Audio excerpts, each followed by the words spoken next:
with winds of up to 260 miles an hour. At least 40 people died in Oklahoma City, and 150 miles to the north, another 5 were killed in Wichita.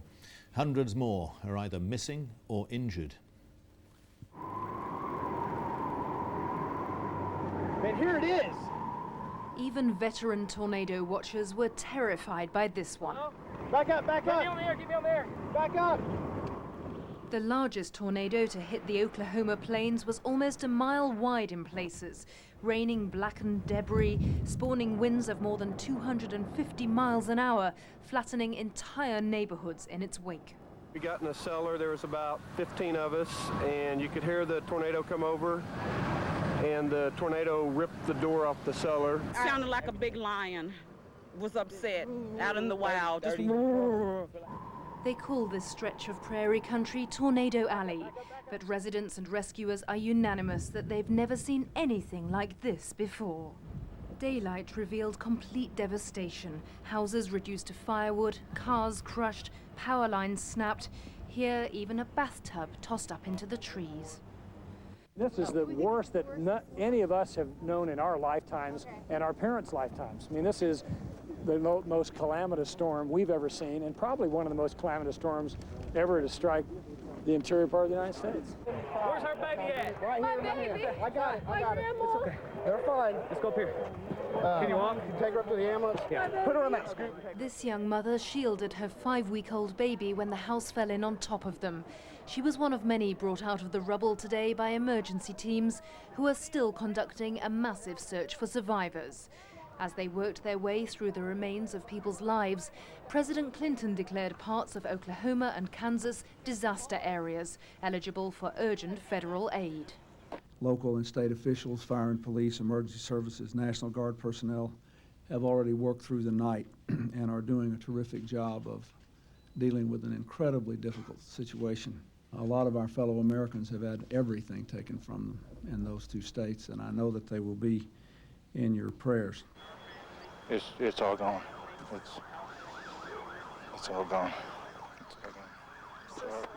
A severe weather alert will stay in place until Wednesday. Hundreds of homeless families are facing the prospect of heavy rains and violent storms, even further tornadoes overnight. Philippa Thomas, BBC News, Washington. Here, the Health Secretary, Frank Dobson, has denied. They may not look much like potential ministers, but this is an election campaign. In any case, Iron Brew is said to be a strength-giving Scottish drink, and what the Lib Dems really want is a taste of power. Paddy Ashdown already sits with Labour ministers in a cabinet committee. The party's Scottish leader at his side wants more. Publicly, they haven't ruled out talking to the SNP. Privately, they think it's more likely they'll talk terms with Labour.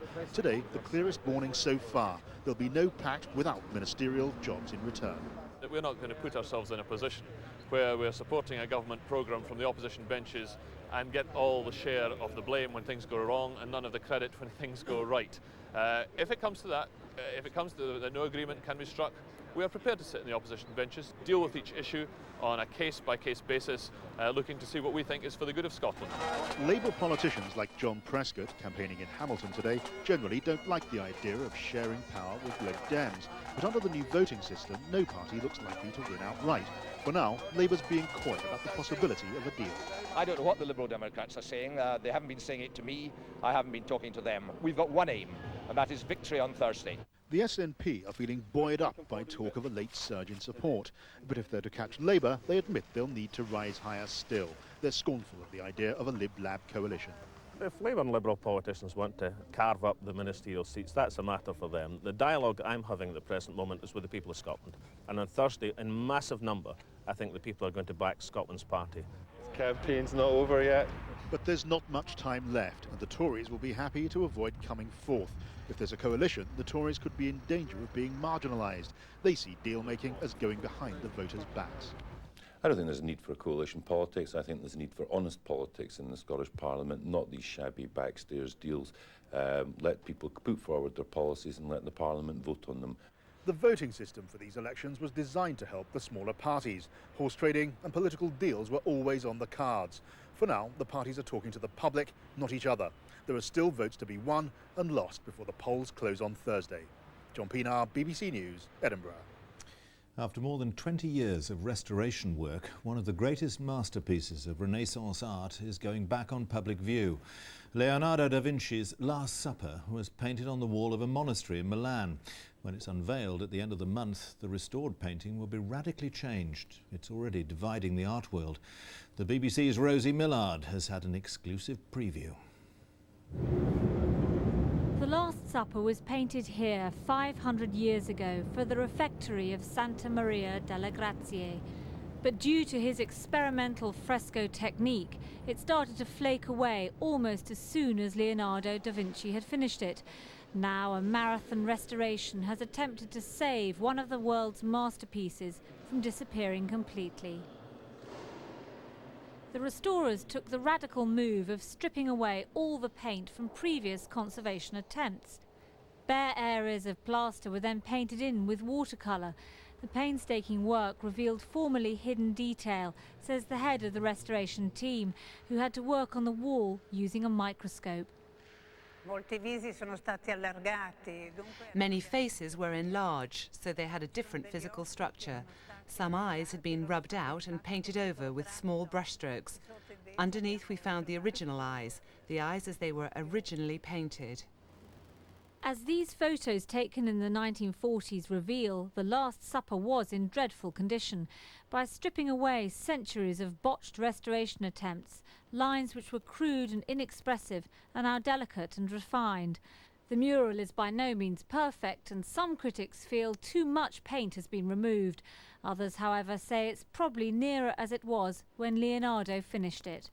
The gains are that we now have a much better idea of what Leonardo's picture would have looked like from the surviving details, but we know that recovering what it looked like in total is, in a sense, an impossible job. So what has been fabricated is a late 20th century picture on the best information we have. To see the Last Supper is a frustrating experience. The drama of the painting, showing the moment Jesus says he'll be betrayed by one of his followers, is still there. We can now clearly see the food on the table and the creases on the cloth. But although it's had £5 million worth of restoration, the Last Supper can only now be a shadow of what must have once been spectacular. The restorers have even taken future pollution into consideration. Before seeing the Last Supper, visitors will have to pass through a glass tunnel and several pressurised chambers, walking on antibacterial carpets, while a stiff breeze blows any dirt or dust from their clothes. It may seem like extreme measures, but it's estimated nearly 500,000 people will see the Last Supper this year when it finally reopens at the end of this month. Rosie Millard, BBC News, Milan.